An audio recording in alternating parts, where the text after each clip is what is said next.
Olá, eu sou Paulo Barros. E eu sou Ana Luísa Pradella. E esse é mais um boletim de notícias. Onde agora, Aninha? Piracicaba. Piracicaba, que eu adoro tanto. A cidade que o Paulinho parece prefeito, né? Passa na rua, todo mundo conhece.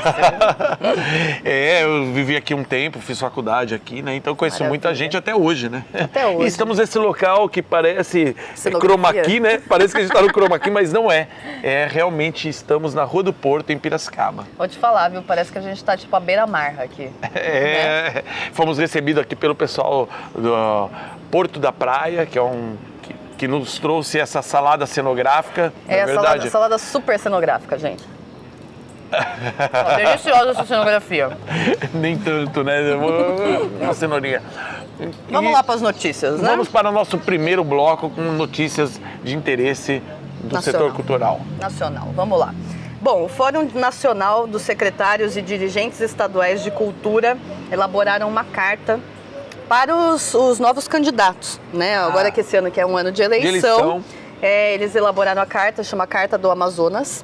Provavelmente foi feito no Amazonas. Mas são 18 dirigentes, né, secretários de cultura que se uniram, de estados, tá? São estaduais, eles se uniram e eles fizeram, decuparam 6 pontos importantes para serem revistos na nova gestão. Legal. Né? Então vou contar aqui os pontos para vocês e a gente vai falar um pouquinho sobre eles, porque é muito interessante esse processo. Vocês estão assistindo esse programa, provavelmente essa carta já vai ter sido lançada. Os pontos da carta, né? Ele tem aqui, são a criação do Ministério da Cultura, recriação. Recriação, retorno, né? O retorno do MINC, tão importante para a gestão da cultura nacional, né, Paulinho? Conta um pouquinho a importância do MINC. Sim, sem dúvida, porque assim, olha, o que é cultura na palavra, no mais amplo sentido do negócio? Cultura é a nossa identidade. Então, o que a gente come, o que a gente bebe, o que a gente veste, né? Então, o chimarrão é a nossa cultura. Né? Os hábitos, né? Os hábitos, o que a gente ouve. Então, a cultura, no sentido mais amplo, é a nossa identidade. Tá?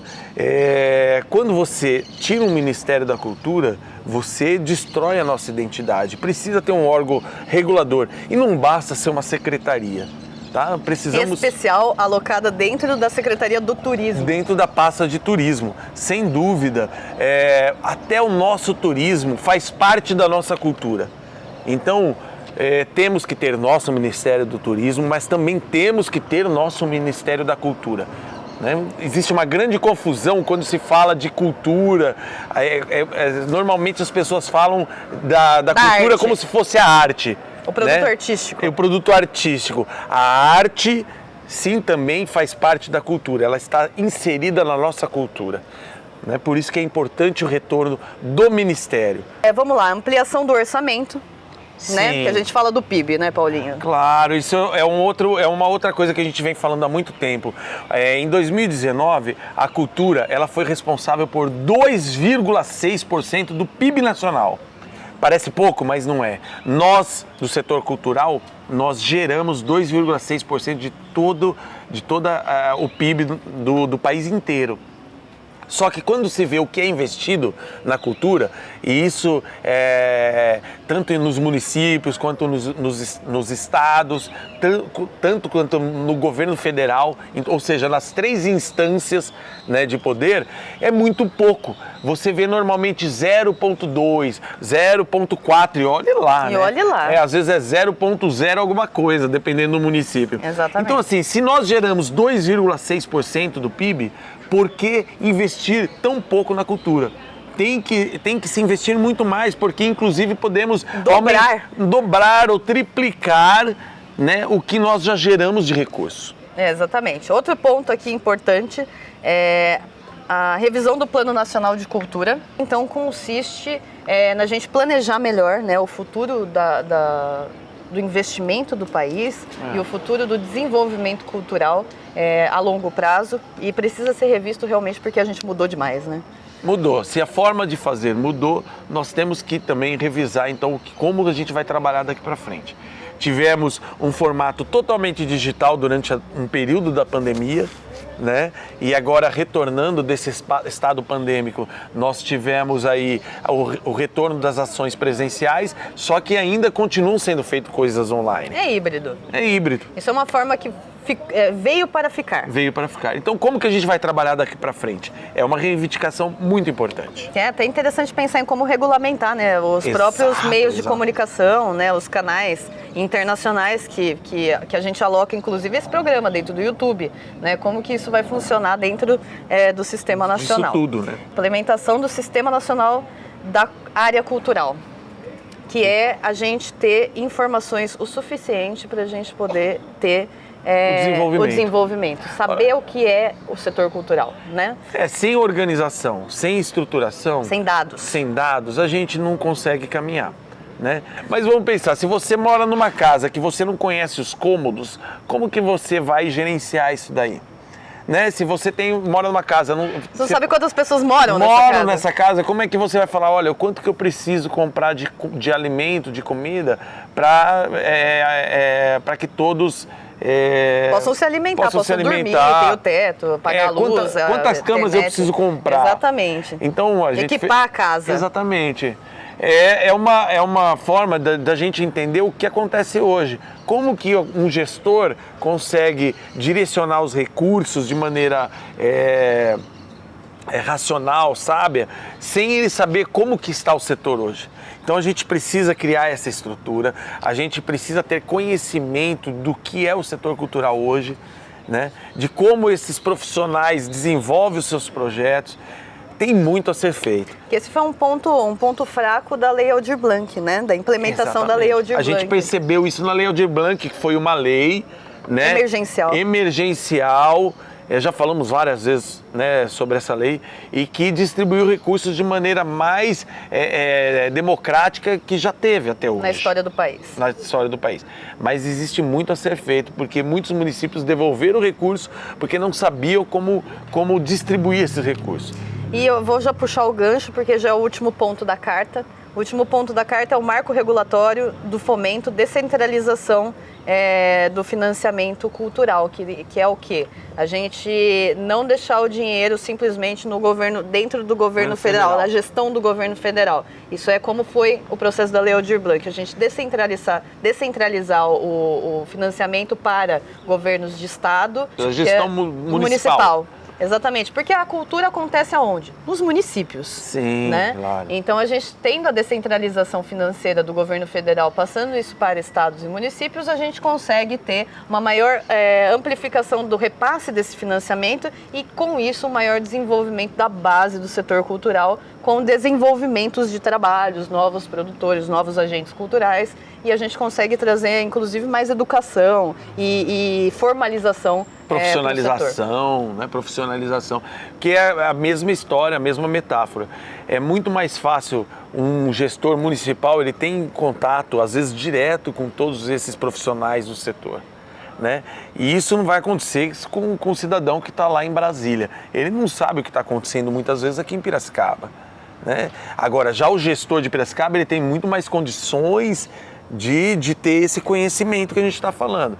Por isso que a descentralização, ela favorece a estruturação, tá? Ela favorece a estruturação e toda a distribuição de recursos de maneira mais justa e mais assertiva. Sim, e essa carta, o presidente do fórum, o Fábio Noronha, ele já falou que isso aqui já está conversado com o Congresso Nacional, já está conversado com o cidadão, né, a população civil. A população, a sociedade. E já tem condições de implementar todos esses pontos da carta, dessa carta do Amazonas.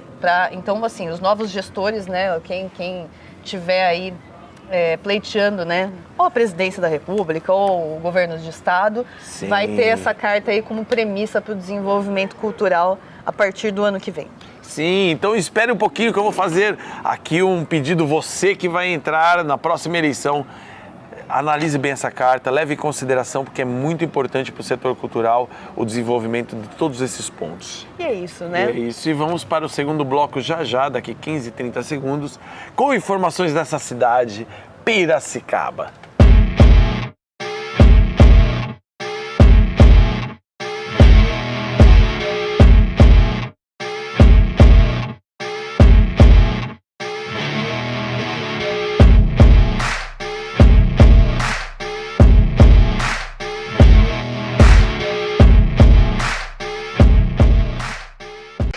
asa de barata, nheque de porteira, jaqueta que fique, 15, clá, 15, crá. É isso, É uma Aninha? brincadeira do 15 de Piracicaba. Esse é o hino do 15 de Piracicaba, um time de futebol aqui da cidade. E aí a gente quis começar esse nosso segundo bloco, não é mesmo, Aninha? É. Com o hino do 15. Se você acha que a gente decorou isso, nada, o hino inteiro tá aqui. E o pessoal do 15 deu pra gente essas coisas bonitinhas aqui pra gente Os usar. recebíveis, eu vou deixar aqui com a produção. Tome, produção! Vamos deixar também essa roupa aqui, vamos para a nossa caminhada em Piracicaba. Você quer Isso. conhecer mais o setor cultural? Vamos com a gente agora. Chegamos aqui, estivemos na Festa das Nações. Sim, no domingo nós viemos um dia antes, porque inclusive sabíamos que ia ter essa festa. Então chegamos aqui no domingo, no começo da tarde, e fomos direto para a Festa das Nações, uma festa tradicional da cidade que já existe há quantos anos, Aninha? 37 anos. Isso é a 37ª Festa das Nações no Engenho Central. É uma festa que tem muita gastronomia. Tem barraca da Alemanha, Holanda, Reino Unido, Japão. Tem tudo comidas típicas, né? E assim, as apresentações culturais também são típicas. Sim, tem um palco na festa, um palco bem grande, onde rolam apresentações do pessoal da cultura aqui, da arte, da cidade e da região. E de fora da cidade. E de fora também, sim. alguns convidados, né? Exatamente. Nós tivemos o quê? Nós estivemos lá com o maestro que fez o encerramento do evento.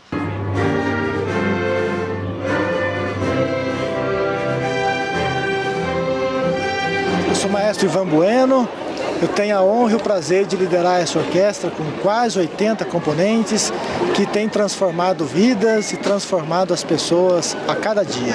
A gente queria perguntar aqui para o maestro, né, como é que é esse desafio geracional de ter todas essas idades envolvidas dentro do processo musical, né, do processo de desenvolvimento musical. Nós temos o seguinte, a orquestra tem a dádiva de ter uma metodologia que acolhe essas pessoas, que tem arranjos diferentes, níveis diferentes para cada instrumento. Isso a gente consegue acolher as pessoas, né? Variados níveis técnicos.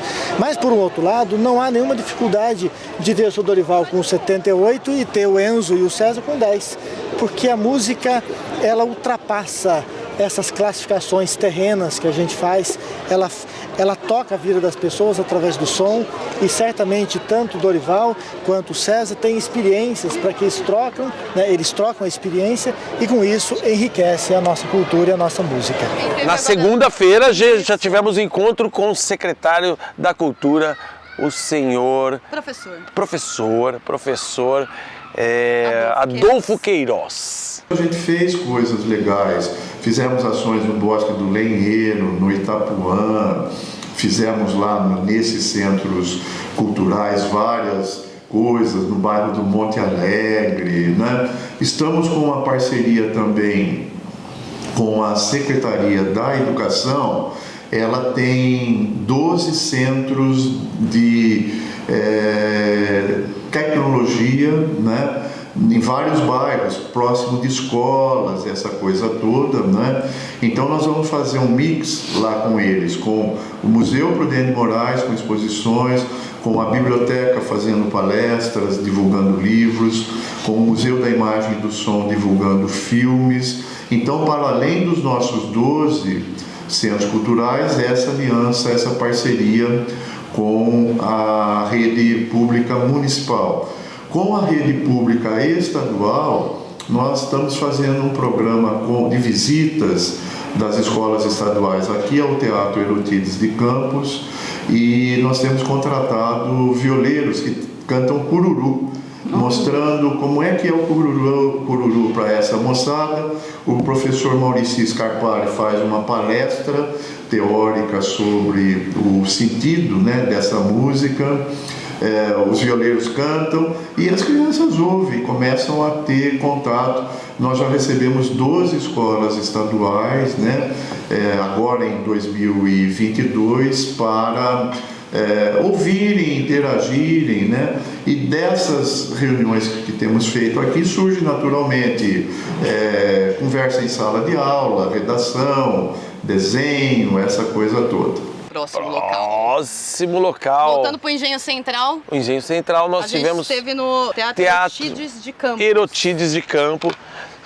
Que é o seguinte, o Engenho Central, ele é um espaço, ele era uma antiga usina de cana-de-açúcar, né?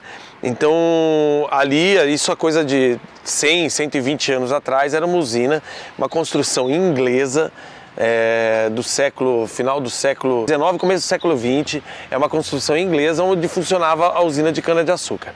O que aconteceu? Depois de desativada, ficou muito tempo parado, e aí as gestões anteriores de cultura se apropriaram desse espaço, era um espaço público já, mas eles revitalizaram o espaço e cada barracão desse, ele acontece alguma coisa, né? Então, por exemplo, o Salão do Humor, ele funciona dentro do Engenho Central, a Festa das Nações se utiliza de todos esses barracões, não é? E a Secretaria da Cultura também fica nesse espaço, num desses barracões restaurados.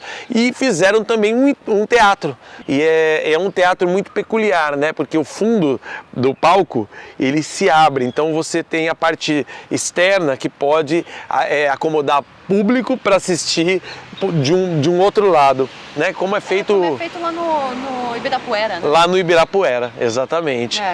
Então a gente tem a parte de dentro que cabem, quanto que é? 600 e poucas pessoas? Não, 400? Não, 400 e poucas pessoas.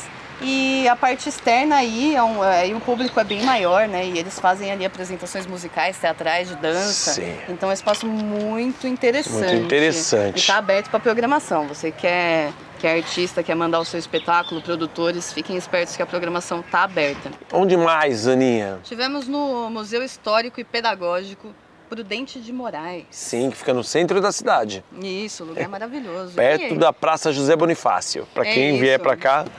E com quem que a gente esteve lá, Paulinho? Com Maurício do quê? A gente tem a cola aqui. Ele é Maurício Beraldo, historiador. Historiador, que nos recebeu e fez um tour pelo museu, né, contando toda a história ali da cidade e do Prudente de Moraes. Exatamente, primeiro presidente civil do Brasil. Do Brasil, exatamente. Vamos ver um pouquinho. E o primeiro eleito pelo voto direto, né? Então a primeira vez que houve eleição no Brasil foi ele que ganhou. Aí a gente tem uma reprodução da Constituição aqui, porque foi ele e o Rui Barbosa que redigiram a Constituição, né? E a primeira Constituição republicana, ele foi também o presidente da Constituinte, né? Das reuniões para se fazer a Constituição. E ele era senador na época, então ele era o presidente do Senado, presidente da Constituinte e o redator da Constituição. Legal. Ele tem a caneta e o óculos dele ali. Bom, estivemos também no Centro Cultural Antônio Pacheco Ferraz, na Estação da Paulista. Sim, era uma antiga estação ferroviária, construída, na verdade, ela foi entregue em 30 de julho de 1922. Está fazendo 100 anos esse ano, agora dia 30 de julho. Parabéns! Era uma estação que até 1977 ainda recebia passageiros e em 1990 ela parou de vez. E depois desse tempo foi restaurado o local e virou um centro cultural. Isso, e hoje ele tem lá dentro funcionando o projeto Guri, Sim. Né, que é um projeto do estado aqui de São Paulo, e tem o projeto Movimentação Cultural, que é um projeto também educativo e também um lugar para idosos, né, uma casa de acolhimento para idosos, que eles têm várias programações culturais. Né? Programações, atrações, Isso. né? O Espaço Guri, que encontrei um primo meu, que eu nem sabia que trabalhava lá. José Davi, vocês estão vendo a foto agora. Gente, o Paulinho não se aguentou, ele foi lá e tocou o xilofone! Eu toquei o xilofone. Bom, continuando aqui o programa, a gente também conheceu as obras do Elias dos Bonecos. Elias. Conta um pouquinho pra gente, Paulinho. Sim, eu que fiz faculdade aqui nos anos 90, eu entreguei na minha idade. Na época que eu vim fazer faculdade, a gente vinha aqui na beira do rio Piracicaba e do outro lado da margem tinham vários bonecos. Era uma coisa muito legal de ver, assim. À noite ficava bárbaro, porque pareciam várias pessoas, assim. E esses bonecos eram feitos pelo Elias. Eu cheguei a conhecer o Elias dos Bonecos, um grande artista que recolhia material do rio, os lixos, e construía bonecos. Ele tinha um trabalho de conscientização em relação à poluição do rio Piracicaba. E ficaram anos esses bonecos aqui na outra margem do rio, até que o Elias faleceu. E hoje ontem nós passamos pela Casa do Povoador, aqui, que a Aninha vai falar um pouco, né, da Casa do Povoador, e encontramos os bonecos do Elias lá na casa. A Casa do Povoador, ela nasceu no século XVIII. Ela foi a primeira construção, a gente fala do lado de cá, né? Porque Piracicaba ela foi construída do lado de lá e agora do lado de cá a gente tem a Casa do Povoador, foi a primeira a ser construída e ela está recebendo, é um espaço cultural e ela está recebendo agora essa exposição dos bonecos do Elias. Os bonecos do Elias. A vista da janela daquela casa, da parte de cima, é surreal. Vontade de morar ali. Dá mesmo. É isso. Bom, também estivemos no Teatro Municipal, o maior teatro aqui de Piracicaba. Teatro Doutor Losso Neto. Isso, com 600 lugares, né? Quase 700, acho Quase que 600 lugares, mas eles têm uma grande parte do teatro que é para as pessoas acessibilidade. com deficiência, podem cadeirantes, então ele tem uma acessibilidade bem interessante. E a gente esteve lá com o Renato Borg. Renato Borg, que é o programador. Que fez a recepção pra gente, também um músico de jazz, com formações maravilhosas aí dentro do setor cultural. E a gente esteve também com o Antônio Carlos, de Coimbra, o técnico. Ele é técnico do teatro e é um grande artista, né, Aninha? Ele deu uma palhinha lá pra gente no piano do teatro, foi muito legal.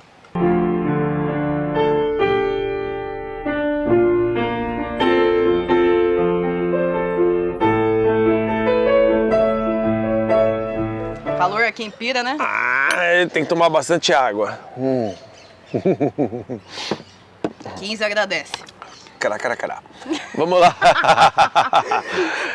Tivemos também, aproveitando que a gente já estava no Municipal, Teatro Municipal, Sim, tivemos o encontro com os artistas. No próprio Teatro Municipal, só que na sala 2 do teatro, sala Carlos Drummond de Andrade. É uma sala que tem entrada pela parte de trás do teatro. É um espaço mais intimista. Tinha até 100 pessoas, 120 pessoas. Mas uma delícia, né, de lugar. Delícia, tinha com cenografia, né? Tinha um cenário lá de um espetáculo que rolou durante a semana e eles largaram o cenário lá e nós nos utilizamos do cenário para o nosso cenário. Exatamente, bate-papo riquíssimo, uma troca entre pessoas aqui de Piracicaba. Engraçado porque a gente também teve muita gente que não era de Piracicaba e mora atualmente em Piracicaba, mas gestores, como o diretor do próprio Teatro Municipal, que estava lá com a gente, o Rui Kleiner. É chique, né? O Rui Kleiner, o Elson Ferreira Viana, o Renato Borg, né, programador, o Márcio Moreira, Fernanda Manaro. O Marcos Moreira. Marquinhos. E a gente vai escutar uma palavra deles aí, porque foi muito incrível esse encontro, realmente foi diferente. A gente também, como gestor, a gente também busca, a gente tem uma política aqui interna do teatro, nossa, que é buscar realmente acolher. Eu entrei com essa condição de poder alocar aqui os nossos colegas, né, que a gente está... Essa foi a primeira condição mesmo, primeiro pensamento. Estivemos também no Colégio Lumière, com um encontro com os alunos do... O que é ensino médio agora, Ensino médio, né? Na minha época era colegial, né? Agora eu tô delatando a minha idade. Ela tá entregando. Conta um pouquinho pra gente, Paulinho, que você conhece o diretor, né? Sim, conheço metade da escola, do corpo docente. O Odair, né, um grande educador aqui da cidade de Piracicaba, nos recebeu, nos levou ali no espaço onde ia ser o encontro e tivemos um grande bate-papo durante a parte da manhã com esses alunos. Na verdade foi troca, né? Troca, porque a gente também aprende muito estando com eles. E vamos ver como é que foi isso daí. Eu descobri recentemente que eu tenho um grande interesse em fazer tatuagem. Então eu tô tentando entrar e investir nesse campo. Daí, em relação à mesma pergunta da música, vocês acham que uma faculdade, assim, seria interessante? Ou... A tatuagem, a Aninha ela vai saber responder melhor. Se você precisar de modelo... Calma aí, viu, Théo? Eu também, viu? Se precisar rabiscar. Mas a tatuagem é um mercado que está crescendo demais, né? A tatuagem é um mercado que cresce, assim, exponencialmente. Existe uma coisa que está atrelado à tatuagem, que são técnicas de desenho, técnicas de pintura, né? E se você fizer uma faculdade de artes visuais, ou uma faculdade de design, uma faculdade de arquitetura que seja, você vai aprender novas técnicas, assim como a música, é a mesma situação. Quanto mais técnicas você aprender, quanto mais possibilidades você tiver, mas você vai criar uma identidade sua. E aconteceu uma coisa muito engraçada aqui, né, Aninha? Sim. E foi assim, a gente vai passar agora a entrevista com o nosso escolhido convidado, e eu já tinha pensado numa pessoa aqui da cidade, que é o Antônio Chapéu, né, que é um artista aqui de muitos anos, aqui que desenvolve um trabalho aqui em Piracicaba há muitos anos.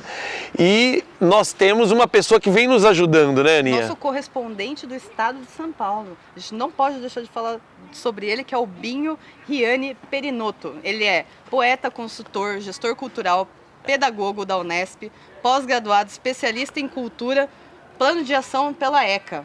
Então ele é um super gestor cultural, poeta, enfim, ele está ajudando a gente pra caramba em todo esse projeto do Boletim de Notícias. Ele abre contatos pra gente e, coincidentemente, ele indicou também o mesmo convidado que a gente vai conversar com ele agora. Que a gente já tinha pensado, né, que era o Chapéu. Né? Então, agradecer ao Binho, continue nos indicando aí artistas e vamos para nossa entrevista com Chapéu. Se apresente, Chapéu, é mais fácil você falar de você, que você conhece mais você do que eu te conheço. Na real, a gente assim, tem uma história aí com as atividades culturais na cidade, principalmente o teatro, né? Já faço parte de um grupo que fez 35 anos o ano passado, coordenei o setor de teatro da Universidade Metodista de Piracicaba por 31 anos, até 2018. E é isso, né? De repente um negro coordenar um setor de cultura de uma universidade não é pouca coisa, né? Então, assim, ainda mais vindo nos tempos que nós viemos, né? E aí, muita gente passou pelo teatro da universidade. Inclusive muitas eu. Histórias, inclusive você. E é isso. Qual o impacto da pandemia para os grupos independentes aqui da cidade de Piracicaba e como tá esse processo de retomada agora? Na real, assim, acho que impactou a vida de todos, né? Não só dos artistas, de todos, mas é lógico que as artes, elas sentiram mais, porque o teatro é uma atividade que necessita, que carece do encontro com as pessoas, do encontro com o público. Então isso, teve momentos, a gente ficou assim, não, daqui 3 meses vai voltar, daqui 3 meses vai voltar. E não voltava, e aí, por exemplo, a gente tinha projetos de montagem que a gente foi segurando até a hora que fala, não dá mais, vai ter que fazer online agora, certo? Então tá. E como que é fazer online, né? Tem que aprender tudo, como se a gente estivesse iniciando no processo, né? Então, não deixou de ser um aprendizado. Mas agora a retomada é uma coisa meio louca, né? Que parece que algumas coisas a gente ficou meio afastado, meio desaprendeu o encontrar com o público. Tudo é uma novidade, parece que tudo está sendo uma estreia agora. A estreia no espaço de cena, do fazer teatral, a estreia no encontro com o público. Mas isso, logicamente, estreia a gente adora, né? Então está sendo maravilhoso essa volta, espero que a gente não precise parar mais, não. Tomara. E já pensando nesse contexto, né, como está o cenário cultural aqui da cidade, no sentido das políticas públicas, né, do processo de desenvolvimento do trabalhador da cultura, assim, de um modo geral, como você está sentindo? Tem um auxílio? Os espaços estão abertos já, os espaços culturais municipais, estão recebendo programação? Como tá rolando uma efervescência cultural? Como que você está vendo, Chapéu? Eu acho que tem assim uma coisa, as prefeituras, elas assumiram no meio da pandemia, né? Então as coisas estavam incertas na realidade, que não sabia, né? Muitas coisas se dava, não sei, vou usar esse termo, não sei se é muito forte, mas se dava desculpa da pandemia, né? Então a gente ficava meio sem saber se não estava fazendo por conta da pandemia. Então agora, nesse ano que a gente vai tá tendo um entendimento melhor do que são essas gestões que assumiram o ano passado. Sim, né? sim. Então eu acho que pelo menos aqui em Piracicaba está faltando o suficiente.